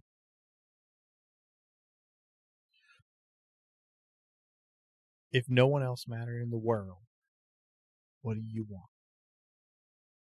Probably a little too intense. She has the immediate reaction to look flustered and confused. She stares at you, her eyes wide as saucers. Mm-hmm. And then that kind of ingrained poise that she has as the daughter of the gallows responds, and with a furrowed brow, she goes, "What do you mean, Ed?" I actually have thought of a thing to do. Mm-hmm. I'm going to look through the hagstone at this. Through the hagstone. Okay. I believe that's the one with the ability to see unseen, invisible, and presumptively powers. Yes, presumptively powers pacts that might have been made. I am briefly checking out how it works and what you will need to roll. So yeah, it does require. You may choose from the Right, ability. yeah. It's the So first one, I believe. yeah, okay. You were already a step ahead of me, and you're looking specifically at Lizzie. Yeah. She's clean. There's a little bit of a tinge to her, and you realize that she might have something of a gift, even if she doesn't realize it yet.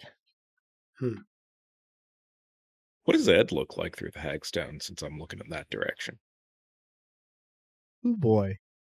The same tinge, a little bit more pronounced and realized. Okay.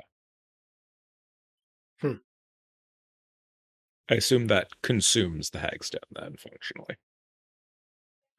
Yes. Okay.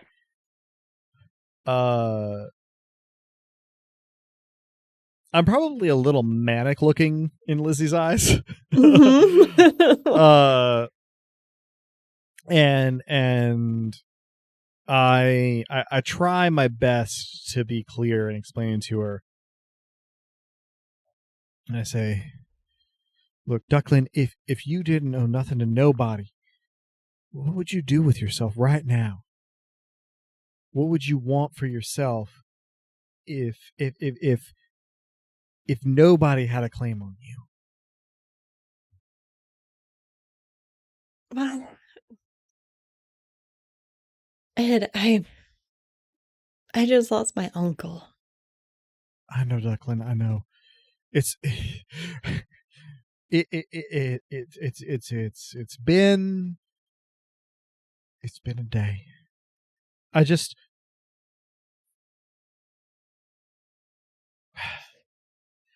I had the good fortune to be able to forge my own way, and I've learned a little bit since we came inside, and I know your family means a lot to you, Ducklin, but I just want you to think about it for a second. I want you to consider, if you didn't know nothing to nobody, what would you want to do with yourself? I'd want time. Yeah. That was horrible out there, and they're just carrying on down there like the whole thing's like it's appropriate to still.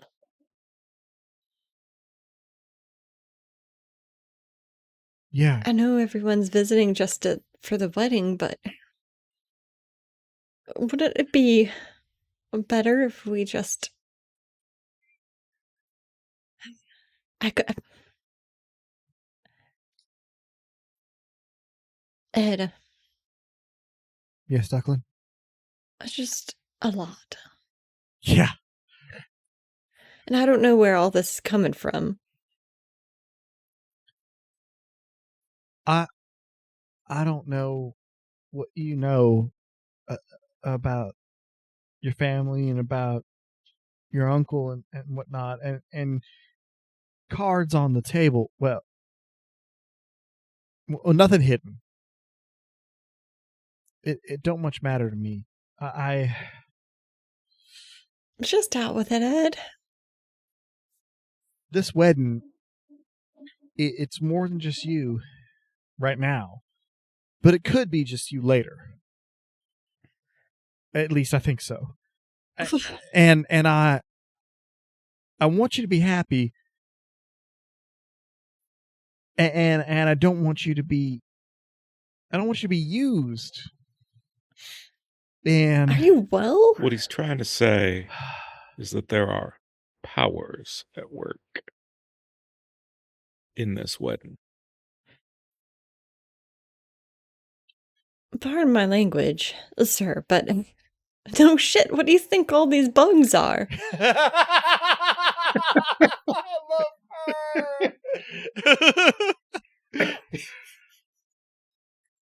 her. I turn. Go ahead. They're a balance. They're a revenge price.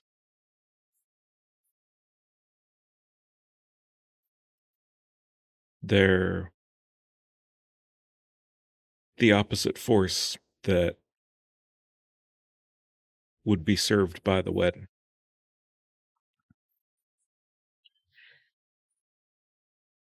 You mean the wards are up to something? Nah, the servant that Atticus killed. Okay. She bolts out of her chair at that.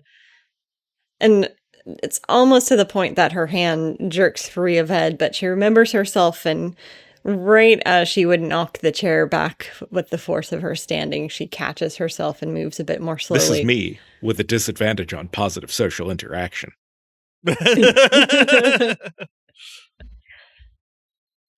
Sir, my uncle was a good man. He fed the poor. He helped us in the fields. He tended to the sick. I will nod at all of these things. Tended to my pawpaw. He would never hurt a living being in all his days. I will murmur. Think it were an accident, but it happened.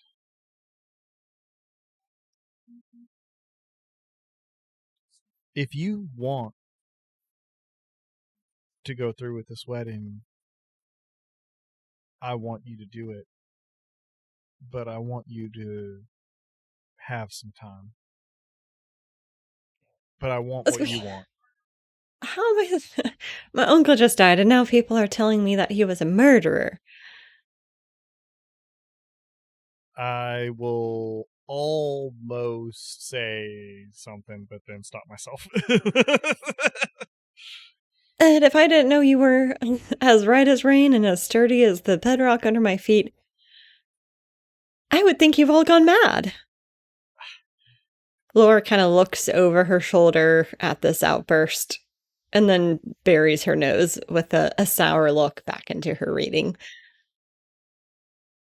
Lizzie, I think maybe it's the world gone mad currently. She gestures wordlessly at the window. And I nod.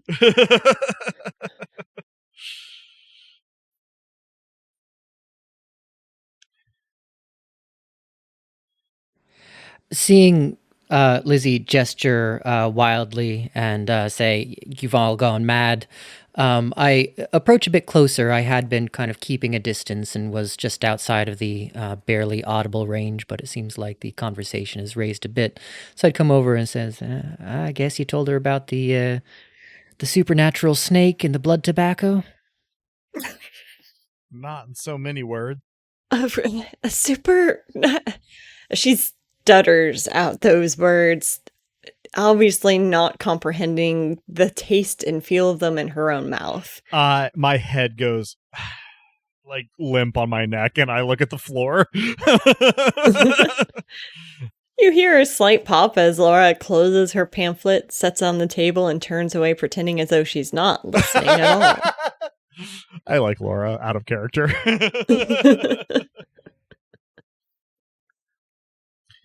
Well, heck, what are you talking about then? The wedding. The wedding? And Father, and my Uncle Atticus? He was a good man. Oh, I am that's now blood very suddenly tobacco. also here.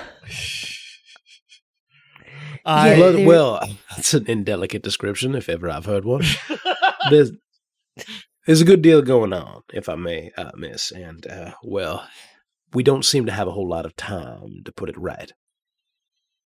I will take a very deep breath in through my nose and out through my mouth, and then look earnestly up at Lizzie and say, "So, Ducklin,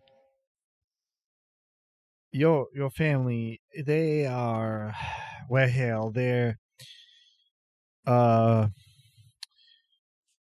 they're you. Your wedding is helping a agreement of some sort that helps you prosper, as I understand it. I didn't plan on getting this far into the weeds, and I glare at BB, but look, I want you to marry who you want to marry, but I want you to do it for your own reasons, Duckland. No.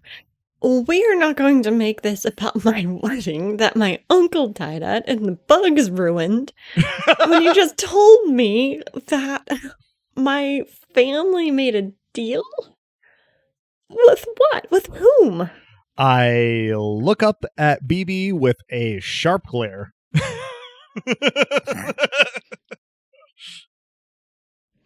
I look at BB like, would you like to explain? Now, just laying it all out there, because if you're going to make a decision, it needs to be an informed one. Look meaningfully at Ed. It seems that your family has made some kind of a pact with an entity made of shadow. We I bury saw my it in the face in my form of hands. a snake. Now, this entity accepts sacrifices. So far, it seems like animals have been sacrificed to this thing in exchange for enriching the harvest, allowing it to ripen more quickly than normal, and it is damn fine tobacco. But that's aside from the point. Now, this entity will flourish and thrive if more new blood is brought into the family in the form of this wedding. By sundown, there's a time frame on this thing. But it seems as though the personification of the land, its will, the green, if you will, is opposed to this, to the extent that the vengeful spirit of one Cassie Carter, who used to be in the employ of this family, try to disrupt the wedding by killing your uncle. And I think that about takes you up to speed. I whisper in your ear, that was a remarkably succinct explanation. My head I is still recognize that's cradled a in lot my to take. hands. Recognize Lizzie- that's a lot to take in, but there's some pretty substantial forces on both sides of this. Lizzie stares at you, her eyes wide and blinking, and her mouth opens and closes once, twice with a click of her teeth. Like Ed said, it's been a day.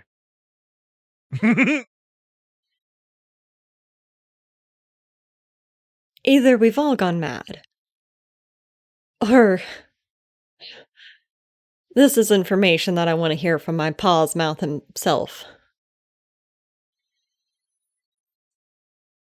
He's got some splaining to do either way. I chuckle forlornly and say, "Nah, that makes sense." And I rock off of my knees and onto my behind on the floor and just kind of stare at my hands. And if all of you, and I know you are, Ed, but if all of you are speaking earnest, then you better come and tell him too. I nod with resignation and push myself up to my feet, positioning myself. I offer you a to follow hand. Lizzie. I take it with a grateful nod. I think we all have every intention of seeing this thing through. And we do speak in earnest, for whatever it's worth. That's probably the most approving look that Cladwell has ever gotten from me. for whatever that's worth. I let it go to my head. Perfect. So I take it you follow Lizzie. Oh, yeah. She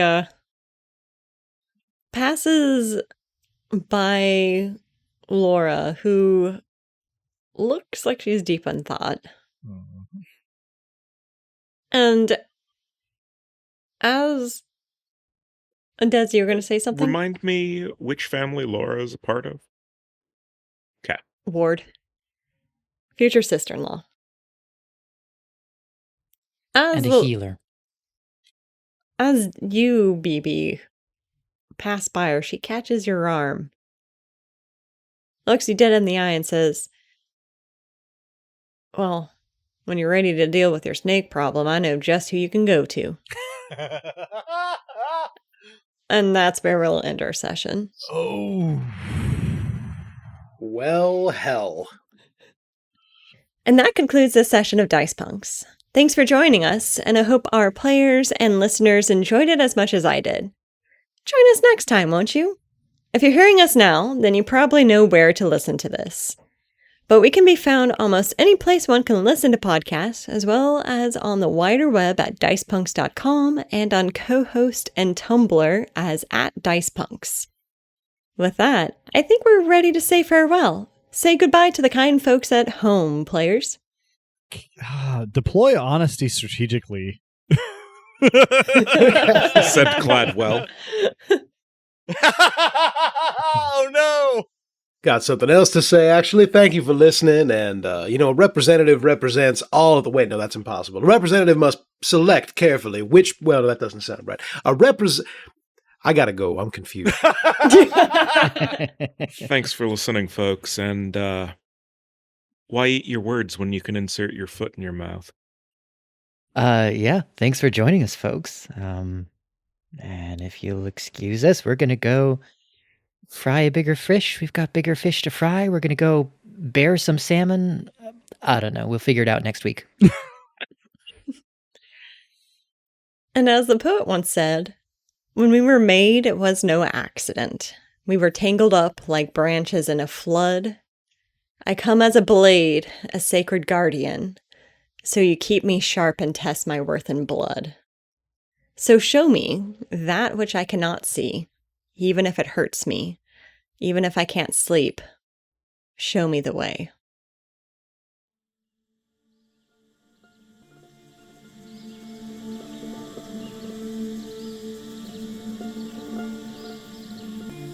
Beloved listeners, thank you for tuning in. Stick around through the admin stuff for a word from Cladwell. Well, maybe a few words. The main theme for this one-shot, Older Than Bones, is by Robin Graves. It wouldn't have been possible, however, without Drew's kind use of his editing prowess and immense mixing skills. You can find links to Drew's work in our show notes, and you can find Robin by reading your favorite poem to the river. Editing in our campaign's rad new cover was done by Joanne, who has appeared on the podcast now and again. Check out her work around the internet, where she goes by Anything Sews. Site design and graphics for dicepunks.com, including the cover art for this one-shot, are by Robin. And yes, that's her. That one cicada, on the cover art. She's been a cicada this whole time. Old Gods of Appalachia tabletop role-playing game is by Monty Cook, Bruce Orr Cordell, and Sean K. Reynolds. You can learn more by visiting moneycookgames.com. The Old Gods of Appalachia podcast is written by Cam Collins and Steve Shell and produced by Deep Nerd Media. Pay a visit to oldgodsofappalachia.com to join the family. Links to the system and authors can be found on the Punk Grimoire section of our website, dicepunks.com. Thanks so much for listening. If you've liked what you've heard, well, that's reward enough on its own, but if you're so inclined, you can help us out by rating and reviewing us wherever you listen to us, telling your friends who you think would like us to give us a listen, and even by heading over to our Patreon at patreon.com/dicepunks. We have fun rewards available to backers, including a patron-only Discord and access to the Dice Peaks after show for episodes 1.1 and following. Regardless, we hope you'll tune in again, and until then, remember, subtlety is for cowards.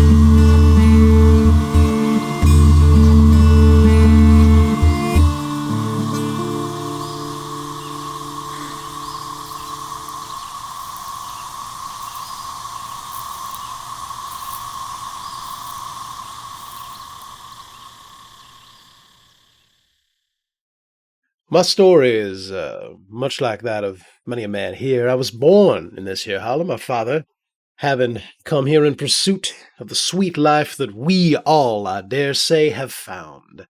I was a hard-working lad, son of hard-working parents, living among people who did, day in, day out, the hard work that needed to be done. Hooves clicking on stone, two red eyes. This young country, this lovely and impossibly old land, is of me. I belong to it. Thus my story is much like that of many a man here, antlers like gold, like the sun, like other suns. This old land, I am of it, I burn this campaign speech too. Neither the first nor the last. The paper curls, and it discolors, and it smokes, and it wilts, and it is gone.